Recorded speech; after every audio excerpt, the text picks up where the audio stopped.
Assalamualaikum warahmatullahi wabarakatuh. Selamat siang. Di sini saya akan mempresentasikan Decision Support System. Apa itu Decision Support System? Langsung saja kita ke pengertiannya dari Decision Support System. Decision Support System atau yang dikenal dengan DSS merupakan salah satu produk perangkat lunak yang dikembangkan secara khusus untuk membantu manajemen dalam proses pengambilan keputusan. Sesuai namanya, tujuan digunakannya sistem ini adalah sebagai second opinion atau information source yang dapat dipakai sebagai bahan pertimbangan sebelum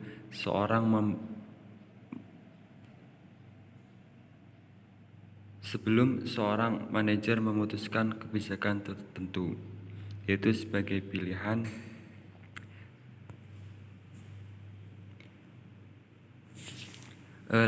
Apa sih prinsip dasar dari DSS, Decision Support System? Yaitu ada 3 prinsip yang dimiliki oleh DSS. Yang pertama, struktur masalah sulit untuk menemukan masalah yang sepenuhnya terstruktur atau tak terstruktur. Area kelabu Simon. Ini berarti DSS diarahkan pada area tempat sebagai besar masalah berada. Yang kedua, dukungan keputusan DSS tidak dimaksudkan untuk menggantikan manajer. Komputer dapat diterapkan pada bagian masalah yang terstruktur, tetapi manajer bertanggung jawab atas bagian yang tidak terstruktur. Yang ketiga, efektivitas keputusan. Waktu manajer berharga dan tidak boleh terbuang. Tetapi manfaat utama menggunakan DSS adalah keputusan yang baik untuk membuat pilihan keputusan yang lebih baik lagi. Apa sih komponen-komponen dari DSS? Berikut beberapa komponen-komponen dari Decision Support System. Yang pertama ada subsistem manajemen data.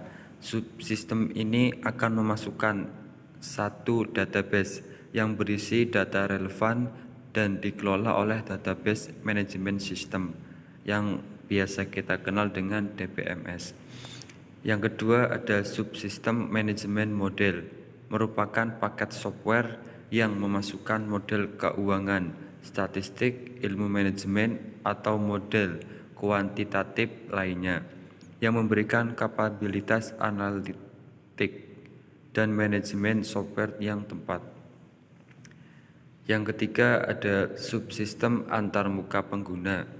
Di sini pengguna berinteraksi dengan DSS menggunakan subsistem ini. Yang keempat ada subsistem manajemen berbasis pengetahuan. Subsistem ini bertindak independen, mendukung subsistem-subsistem yang lain, memberikan inteligensi untuk memperbesar si pengambil keputusan.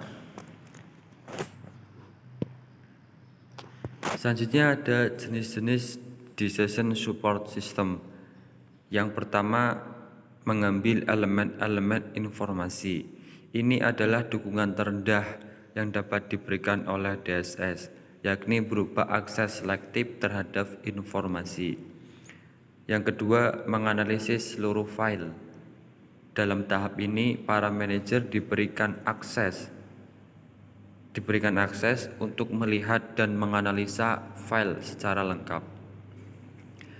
Yang ketiga, menyiapkan laporan dari berbagai file. Dukungan seperti ini cenderung dibutuhkan mengingat para manajer berhubungan dengan banyak aktivitas dalam satu momen tertentu. Yang keempat, memperkirakan dari akibat keputusan. Dalam tahap ini, manajer memungkinkan untuk melihat dampak dari setiap keputusan yang mungkin diambil. Yang kelima, mengusulkan keputusan. Dukungan di tahap ini sedikit lebih maju lagi. Suatu alternatif keputusan dapat disodorkan ke hadapan manajer untuk dipertimbangkan. Membuat keputusan. Yang keenam, membuat keputusan. Ini adalah jenis dukungan yang sangat diharapkan dari DSS.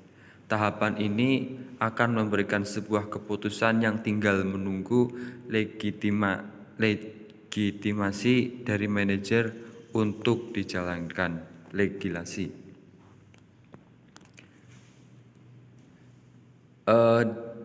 Berikut karakteristik dan kapabilitas decision support system, sistem pendukung keputusan.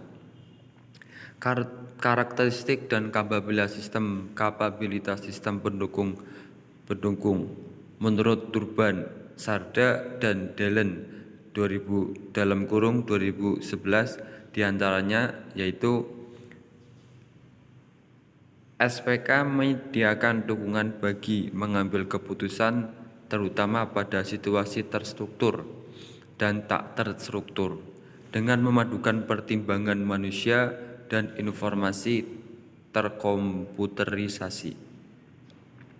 Selanjutnya, dukungan untuk semua level manajerial mulai dari eksekutif, puncak sampai manajer lapangan. Dukungan untuk individu dan kelompok.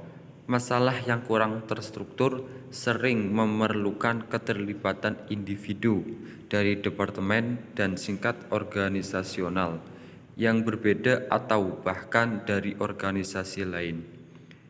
Yang keempat, dukungan untuk keputusan independen dan atau sekuensial. Keputusan dapat dibuat satu kali, beberapa kali, atau berulang dalam interval yang sama. Selanjutnya, dukungan pada semua fase proses pengambilan keputusan, inteligensi, desain, pilihan, dan implementasi. Poin selanjutnya, dukungan di berbagai proses dan gaya pengambilan keputusan.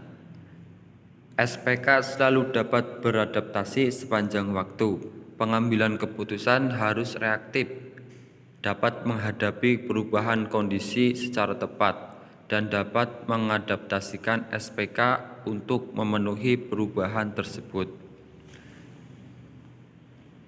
SPK mudah untuk digunakan. Pengguna harus merasa nyaman dengan sistem user-friendly, dukungan grafis yang baik, dan antarmuka bahasa yang sesuai dengan bahasa manusia dapat meningkatkan efektivitas SPK. Poin selanjutnya menyebutkan peningkatan terhadap efektivitas dari pengambilan keputusan, akurasi, timeless, kualitas, ketimbang pada efisiensinya. Biaya membuat keputusan termasuk biaya pengguna komputer. Pengambil keputusan memiliki kontrol penuh terhadap semua langkah proses pengambilan keputusan dalam memecahkan suatu masalah. SPK ditujukan untuk mendukung, bukan menggantikan pengambilan keputusan. Poin terakhir, pengguna akhir dapat mengembangkan dan memodifikasi sistem sendiri. Sistem yang lebih besar dapat dibangun dengan bantuan ahli. 8. Sistem informasi. Perangkat lunak OLAP dalam kaitannya dengan data warehouse membolehkan pengguna untuk membangun SPK yang cukup besar dan kompleks. Selebihnya ada kelebihan dan kekurangan decision support system. Decision support system, kelebihan dan kekurangannya bagi pemakainya menurut Turban dalam kurung 1995.287 maupun Mike Leod dalam kurung 1995.2103. Berikut kelebihan-kelebihan dari decision support system. Kelebihan yang pertama, memperluas kemampuan pengambil keputusan dalam memproses data atau informasi untuk mengambil keputusan. Poin kedua, menghemat waktu yang dibutuhkan untuk memecahkan masalah, terutama berbagai masalah yang sangat kompleks dan tidak terstruktur, mampu memberikan berbagai alternatif dalam pengambilan keputusan. Meskipun seandainya decision support system tidak mampu memecahkan masalah yang dihadapi oleh pengambil keputusan, namun dapat digunakan sebagai stimulan dalam memahami persoalan. Yang keempat, memperkuat keyakinan pengambil keputusan terhadap keputusan yang diambilnya. Yang terakhir, memberikan keuntungan kompetitif bagi organisasi secara keseluruhan dengan menghemat waktu, tenaga, dan biaya. Berikut kekurangan dari decision support system. Yang pertama, sulit dalam memodelkan sistem bisnis.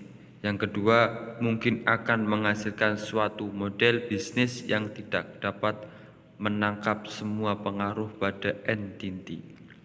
Yang tiga, dibutuhkan kemampuan matematika yang tinggi untuk mengembangkan suatu model yang lebih kompleks. Setelah kita mengetahui kelebihan dan kekurangannya, ini ada dampak dari pemanfaatan decision support system. Dampak-dampak tersebut sebagai berikut, yaitu dampak dari pemanfaatan decision support system antara lain masalah-masalah semi struktur dapat dipecahkan, problem yang kompleks dapat diselesaikan. Yang ketiga, sistem dapat berinteraksi dengan pemakainya. Yang keempat, dibandingkan dengan pengambilan keputusan secara intuisi, pengambilan keputusan dengan decision support system dinilai lebih cepat dan hasilnya lebih baik. Menghasilkan acuan data untuk menyelesaikan masalah yang dihadapi oleh manajer yang kurang berpengalaman. Untuk masalah yang berulang, decision support system dapat memberi keputusan yang lebih efektif.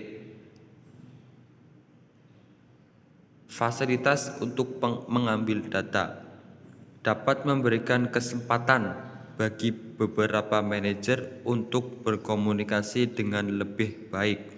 Yang terakhir, meningkatkan produktivitas dan kontrol dari manajer. Itulah beberapa dampak dari pemanfaatan decision support system. Jadi intinya decision support system itu memberi pilihan untuk manajer mengambil keputusan yang akan diambil dengan lebih cepat dan hasilnya lebih baik. Terima kasih. Waktunya sekian yang bisa saya sampaikan. Presentasi dari saya, kurang lebihnya mohon maaf. Terima kasih kepada